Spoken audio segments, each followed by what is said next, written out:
Cassette 1, Side 2. Practice Test 2. You will hear a number of different recordings, and you will have to answer questions on what you hear. There will be time for you to read the instructions and questions, and you will have a chance to check your work. All the recordings will be played once only. The test is in 4 sections. Write all your answers in the listening question booklet. At the end of the test, you will be given 10 minutes to transfer your answers to an answer sheet. Now turn to section 1 of your question booklet.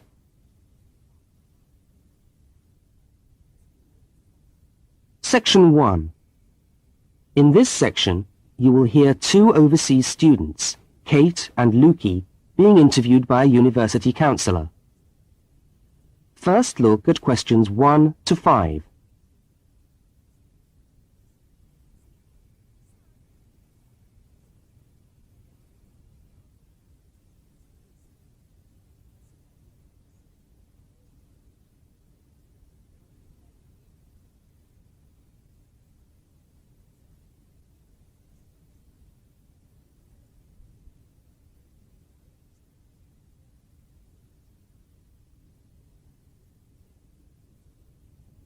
You will see that there is an example which has been done for you.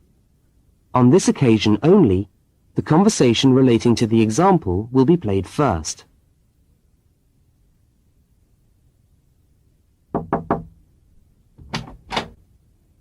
Hi there, Kate. Come on in. How are you today? Fine, thanks.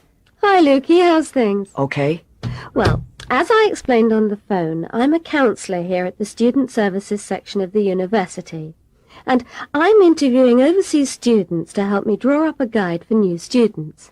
So I'd be grateful if you could tell me a little about your time since you've been here in Cambridge. Right. Good idea. Now, Kate, let's start with you. Okay, this is your 2nd semester, isn't it? Could you tell us something about your first impressions of the town when you arrived? Yeah. Well, first of all, I was struck by how quiet it is here in the evening. Kate's first impression of the town is that it is quiet in the evening, so quiet is the answer.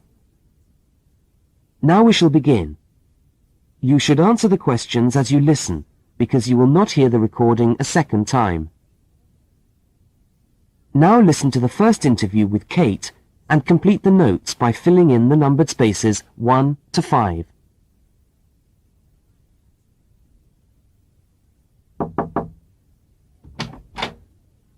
Hi there, Kate. Come on in. How are you today? Fine, thanks. Hi, Lukey. How's things? Okay.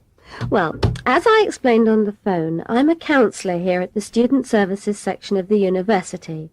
And I'm interviewing overseas students to help me draw up a guide for new students.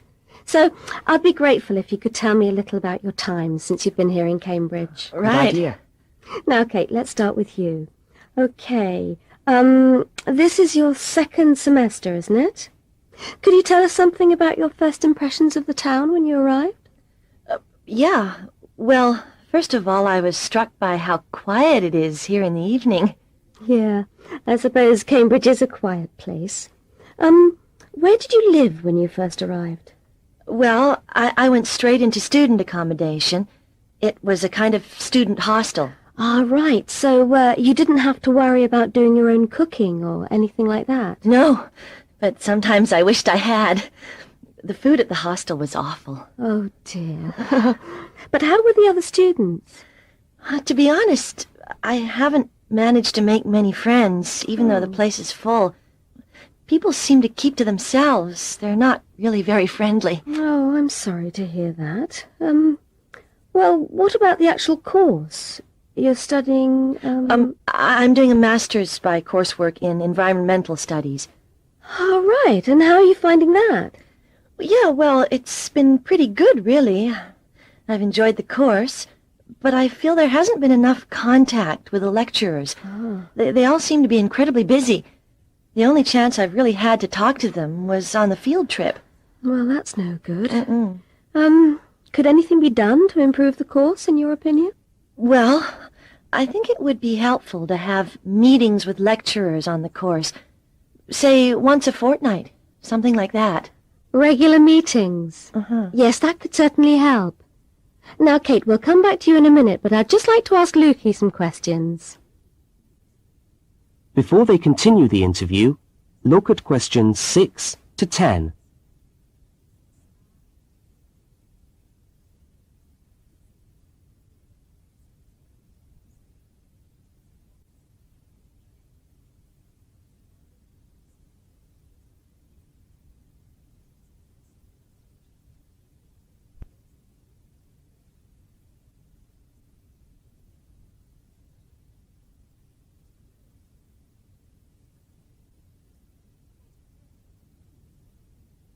As you listen to the rest of the interview, complete the notes.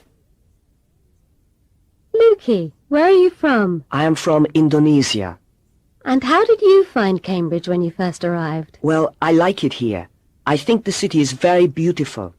What about your accommodation? Was that okay? Yes, okay. At first, I stayed with a family for 3 months.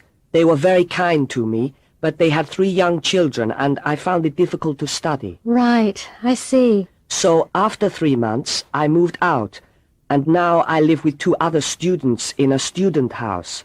It's much cheaper and we like it there. Good. And, what about your studies? What are you studying? I'm doing a Bachelor of Computing. Computing, I see. Apart from the language difficulties, if you can separate them, how have you found the course? Okay, but... Yes, go on. Well, the main difficulty for me is getting time on the computers in the computer room. It's always busy and this makes it very hard to do my practical work. Yes, I'm sure it would. Can you reserve time in the computer room? No, you can't. But it would certainly help if we could reserve computer time. Yes, I'll look into that and see if something can't be done to improve things over there. Now, let's go back to Kate. That is the end of section 1.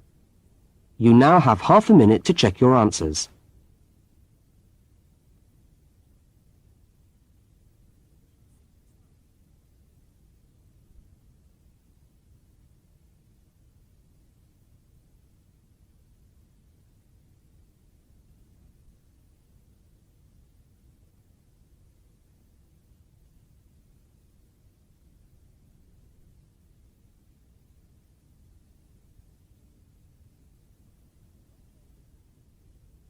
Now turn to section 2.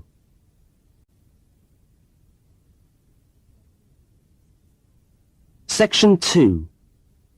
You are going to hear a radio talk about buying a bicycle. First, you have some time to look at questions 11 to 20.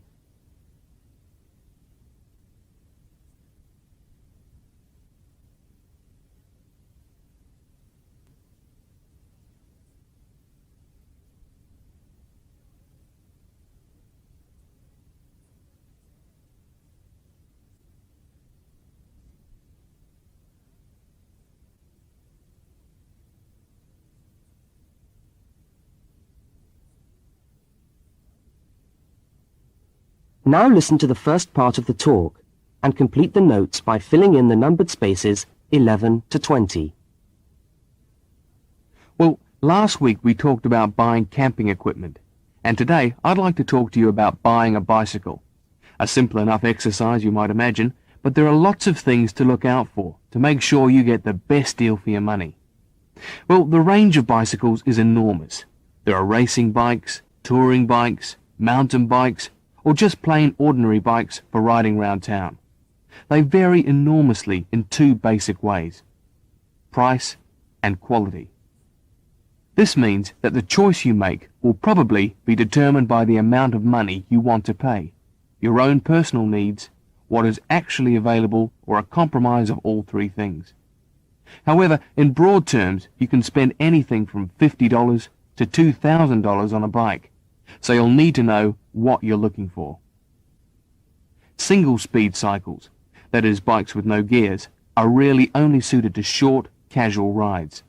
Their attraction is their simplicity and reliability. After years of neglect, they still manage to function, though not always too efficiently. If it's basic transport you're after, then you can't go wrong. 3-speed cycles, on the other hand, are all that is really necessary for most town riding, going to the shops and things like that. Like the single-speed bike, they're simple and reliable. If you are going to be going up and down lots of hills, then you'll probably want something more efficient. 5 and 10-speed bicycles are best suited to riding over long distances or hilly terrain and to serious touring. So if it's serious touring you're interested in, get a 5 or 10-speed bike.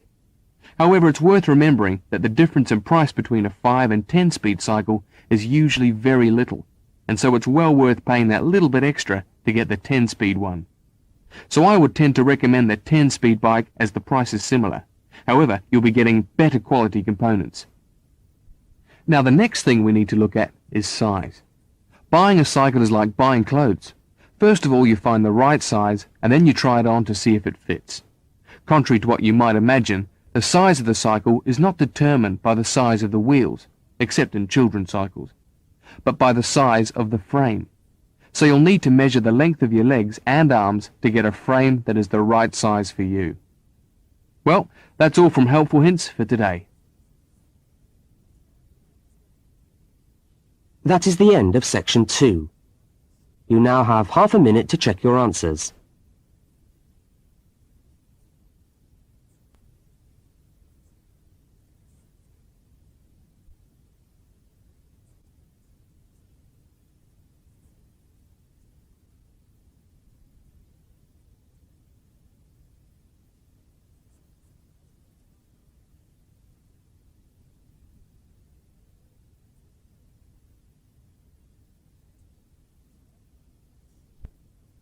Now turn to section 3.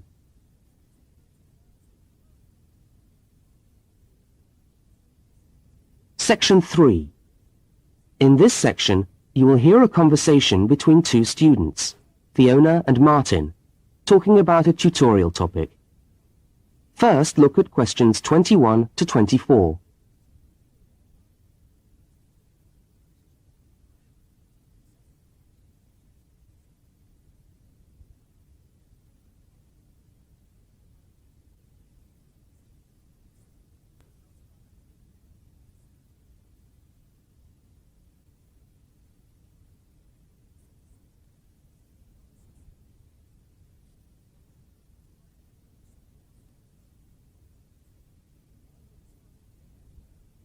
Now listen and answer questions 21 to 24. Hi there, Martin.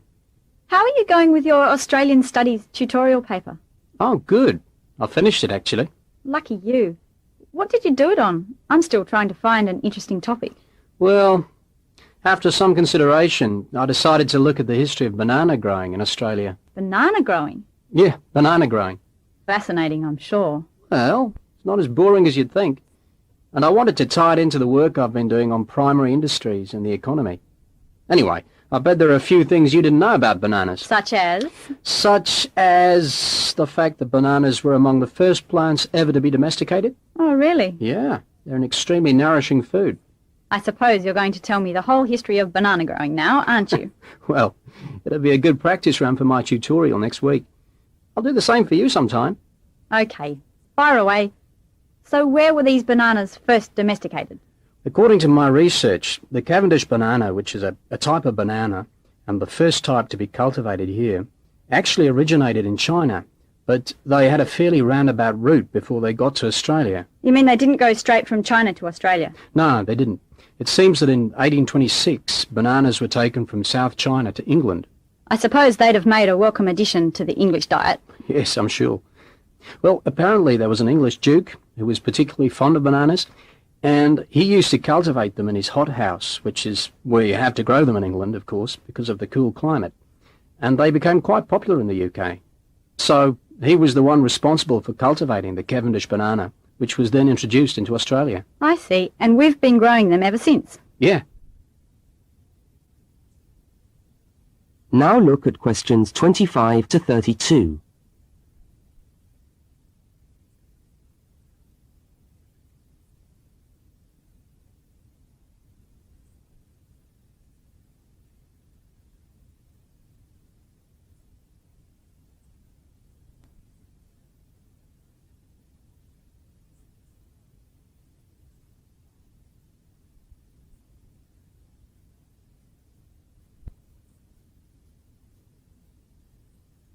As the conversation continues, complete Martin's notes.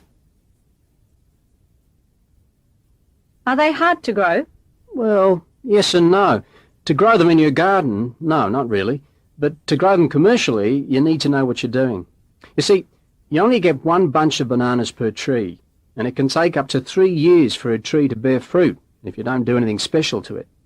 But this period is greatly reduced with modern growing methods, particularly in plantations where you have perfect tropical conditions. Right. So what are you looking at? 1 year? 2 years? No, around 15 months in good conditions for a tree to produce a bunch of bananas. And once you've got your bunch, you cut the bunch and the plant down. So how do the trees reproduce then? Well, bananas are normally grown from suckers, which spring up around the parent plant, usually just above the plant. They tend to like to grow uphill, or at least that's the common wisdom. So that's why banana plantations are usually on hillsides, is it? Yeah, they grow best like that. That's interesting. If you plant them in rich soil and give them plenty of water at the beginning of summer, then they should be well advanced by the beginning of winter, when growth virtually stops. But in a country like England, they're hard to grow. Although you can grow them in a hothouse. But in Australia, it's not difficult. No, though even here, the growers put plastic bags around the bunches to protect them and keep them warm. If you go up to the banana growing districts, you'll see all these banana trees with plastic bags on them. But how do they stop the bananas going bad before they reach the shops? Well, the banana bunches are picked well before the fruit's ripe. Once you cut the bunch, the bananas stop growing, but they do continue to ripen. The interesting thing is that once one banana ripens, it gives off a gas which then helps all the others to ripen. So they pretty much all ripen within a few hours of each other. Amazing. So do we export lots of bananas overseas to Europe and Asia, for instance? Well, oddly enough, no. I believe New Zealand takes a small proportion of the crop, but otherwise they're mostly grown for the domestic market, which is surprising when you think about it, because we grow an enormous number of bananas each year. Yes, well, thank you for all that information. I'm sure the tutorial paper will go really well. You certainly seem to have done your research on the subject. Let's hope so. That is the end of section 3. You now have half a minute to check your answers.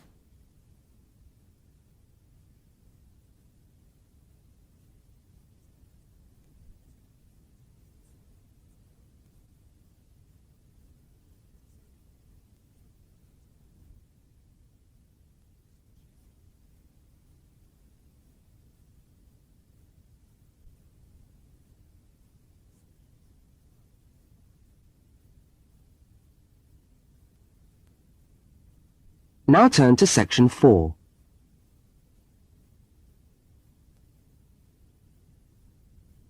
Section 4. You are going to hear part of a public lecture for new students. First, look at questions 33 to 35.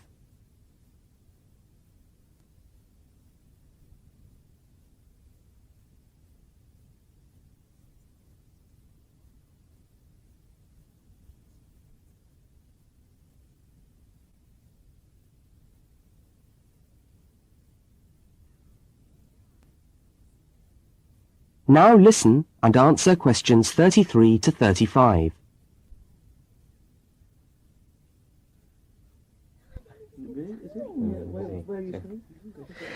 Good morning everyone, and welcome to our regular lecture on health issues. This series of lectures is organised by the Students' Union and is part of the Union's attempt to help you, the students of this university, to stay healthy while coping with study and social life at the same time. So, it's a great pleasure for me to welcome back Ms. Diane Greenbaum, who is a professional dietitian and who has been kind enough to give up her time in what I know is a very hectic schedule to come along and talk to us today. Thank you. Thank you very much, John. May I say it's a pleasure to be back. Now, stresses at university, being away from home and having to look after yourselves, learning your way around the campus, all contribute to making it quite hard sometimes to ensure that your diet is adequate. So, today, I'm going to talk about ways of making sure that you eat well, while at the same time staying within your budget.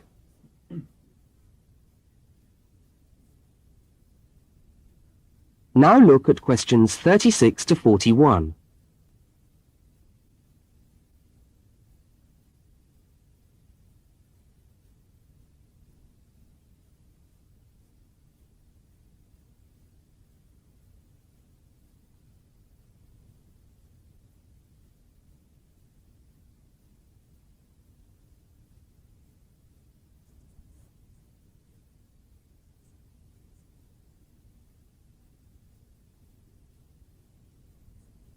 As you listen to the second part of the lecture, complete the notes and diagram in the spaces provided. If you have a well-balanced diet, then you should be getting all the vitamins that you need for normal daily living. However, sometimes we think we're eating the right foods, but the vitamins are escaping, perhaps as a result of cooking, and anyway, we're not getting the full benefit of them. Now, if you lack vitamins in any way, the solution isn't to rush off and take vitamin pills, though they can sometimes help. No, it's far better to look at your diet and how you prepare your food. So, what are vitamins? Well, the dictionary tells us they are food factors essential in small quantities to maintain life. Now, there are fat-soluble vitamins which can be stored for quite some time by the body, and there are water-soluble vitamins which are removed more rapidly from the body. And so a regular daily intake of these ones is needed. Okay, so how can you ensure that your diet contains enough of the vitamins you need? Well, first of all, you may have to establish some new eating habits. No more chips at the uni canteen, I'm afraid.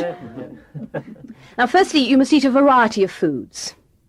Then you need to ensure that you eat at least 4 servings of fruit and vegetables daily.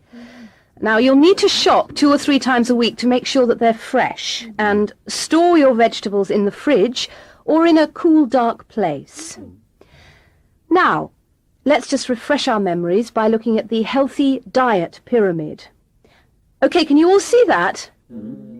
Good. Well, now, as you see, we've got 3 levels to our pyramid. At the top, in the smallest area, are the things which we should really be trying to avoid as much as possible. Things like, yes, sugar, salt, butter, all that sort of thing. Next, on the middle of our pyramid, we find the things that we can eat in moderation. Not too much, though.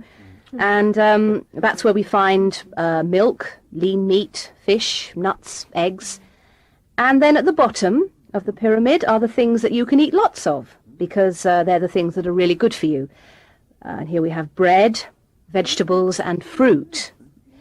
So, don't lose sight of your healthy diet pyramid when you do your shopping.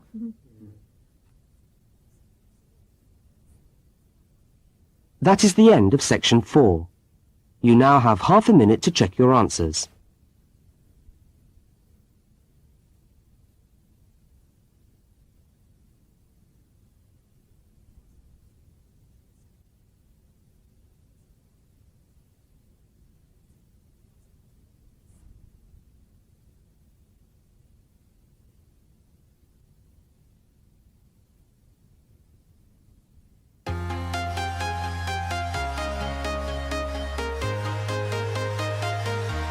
That is the end of the listening test.